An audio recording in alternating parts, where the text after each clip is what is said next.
दिल्ली, सुबह का वक्त। एक बड़े से मेंशन के अंदर काफी चहल पहल थी। वहाँ सभी लोग अपने अपने काम में लगे हुए थे।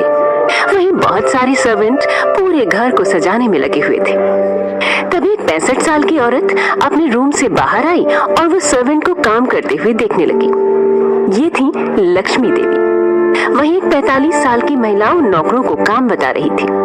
लक्ष्मी देवी ने अपनी बहू को काम करते हुए देखकर पूछा, सारी तैयारियां कैसी चल रही हैं कोमल? कोमल दिखने में काफी सुंदर थी।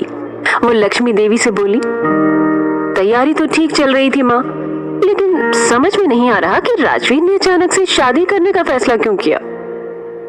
लक्ष्मी देवी बोली, पता नहीं कोमल, कब क्या होता है उसके मन में कुछ नहीं पता चलता। हम उसके खिलाफ भी तो नहीं जा सकते। कोमल बोली, ठीक कहा आपने। खैर वो सब छोड़िए माँ, मैं तैयारी देखती हूँ। लक्ष्मी देवी बोली, ठीक है।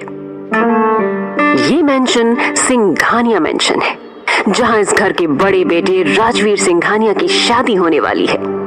राजवीर सिंघानिया देश का एक बहुत बड़ा बिजनेसमैन है, जिसके सामने किसी की भी नहीं चलती। राजवीर ने कल रात अचानक अपने एक बिजनेस पार्टनर की बेटी के साथ अपनी शादी अनाउंस कर दी, जिसका नाम संजना है। लक्ष्मी देवी राजवीर की दादी और कोमल राजवीर की सौतेली माँ है। राजवीर का परिवार बहुत बड़ा है, लेकिन किसी में भी इतनी हिम्मत नहीं कि वो राजवीर के खिलाफ कुछ बोल सके। राजवीर एक पत्थर दिल इंसान है। कुछ देर बाद उस मेंशन के एक रूम में 2 लड़कियां सो रही थी। तभी कोमल जी रूम में आई और उस रूम की खिड़की को खोल दिया। वो उन दोनों को जगाते हुए बोली, मिशा, इश्की, उठो, सूरज कब का निकल गया। मिशा अपने चेहरे को तकिए से ढकते हुए बोली, ओहो, क्या है मदर इंडिया, सूरज सोता भी तो हमसे पहले है। कोमल जी उसका तकिया छीनते हुए बोली, अच्छा जी, अभी बताती हूँ। आज घर में शादी है और बहुत काम है, जल्दी से उठो। जैसे उसकी नजर दूसरी लड़की पर गई, वो उसे उठाते हुए बोली, इसे देखो कैसे सो रही है ये। इश्की, उठो बेटा। तभी इश्की बोली, आंटी बस थोड़ी देर और, कल ही तो हमारा एग्जाम खत्म हुआ है।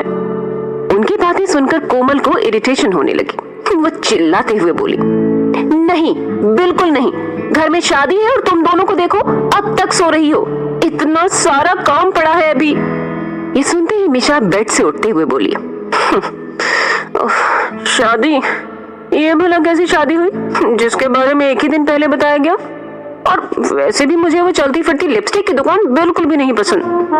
कोमल बोली, बेटा तुम्हारे पसंद करने या ना करने से क्या होगा, वो राजवीर को तो बहुत पसंद है, वैसे भी तुम उसे कुछ कह ही नहीं सकती। तभी इसकी बेड से उठते हुए बोली, उससे ये क्या बात करेगी आंटी, शायद आप भूल नहीं है कि हमारी मिशा सिर्फ हमारे साथ